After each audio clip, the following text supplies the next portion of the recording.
मुझे अम्मा नहीं अच्छी लगती थी। छोटी कमीज़ों का रिवाज होता तो मेरी लंबी लंबी कमीज़ें सिलवाती, और जब लंबी कमीज़ों का दौर आया तो उन्होंने लंबी कमीज़ों को घुटनों तक करवा दिया। अच्छे से अच्छे कपड़ों का सत्यानाश कर देती थी।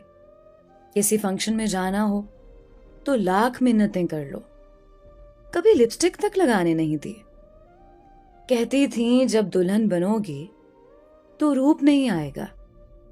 स्कूल से निकलकर कॉलेज आए तो कसकर हिजाब उड़ा दिया गया।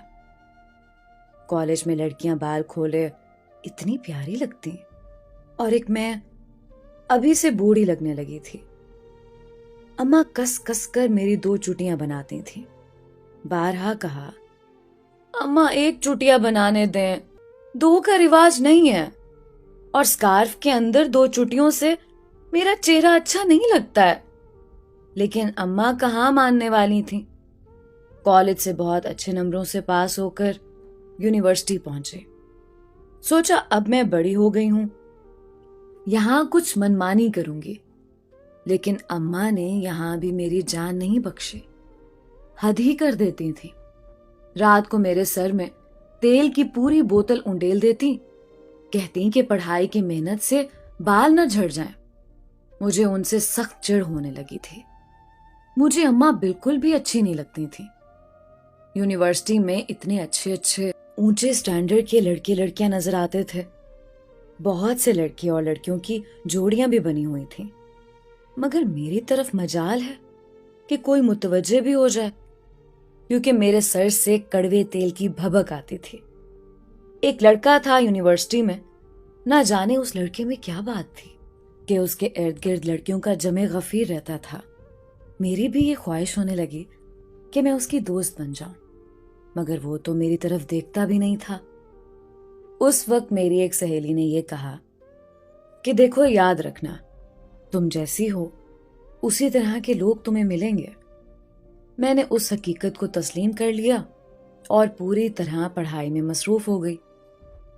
वक्त गुजरता गया और पढ़ाई मुकम्मल हुई।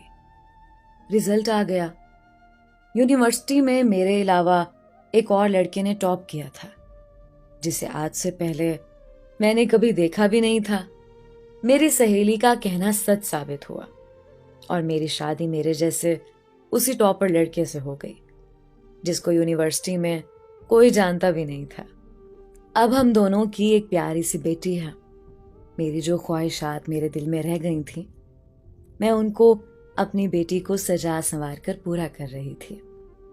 जब लोग उसे सताइशी निगाहों से देखते, मैं बाग बाग हो जाती। अब वो बड़ी हो रही थी। उसकी चाल ढाल में मुझे अदाएं नजर आने लगी। वो जहां से गुजरती लोग उसे मुड़ मुड़ कर देखते, पर मुझे अब ये सब अच्छा नहीं लगता था। बल्कि सच पूछें तो बहुत बुरा लगता है। मैं नहीं चाहती कि उसे कोई भी ऐसी निगाहों से देखे। आज मुझे शिद्दत से अम्मा याद आ रही है, और मुझे अम्मा की वो पाबंदियां भी याद आ रही है, जिनकी वजह से वो मुझे बुरी लगा करती थी। आज मुझे उनकी अपने ऊपर लगाई हुई पाबंदियों पर फख्र महसूस हो रहा है। अब अम्मा मुझे बहुत अच्छी लग रही है। मैंने अपनी बेटी को अभी अपने पास बुलाया है, उसे जिंदगी का यही राज समझाने के लिए कि बाज मामलात में माओं की तरफ से पाबंदियां बच्चियों के वकार और इज्जत में इजाफा करती हैं और उन्हें सुरखरू करती हैं। अपने बच्चे बच्चियों को अच्छी तालीम के साथ अच्छी तरबियत भी दें, ताकि वो पर्दे को अपनी इज्जत और वकार समझें, ना कि कैद। अल्लाह पाक सब माओं को अपने बच्चे बच्चियों को अच्छी और दीनी तालीम और तरबियत देने की ज़्यादा से ज़्यादा तौफीक अता फरमाए। आमीन या रब्बुल आलमीन।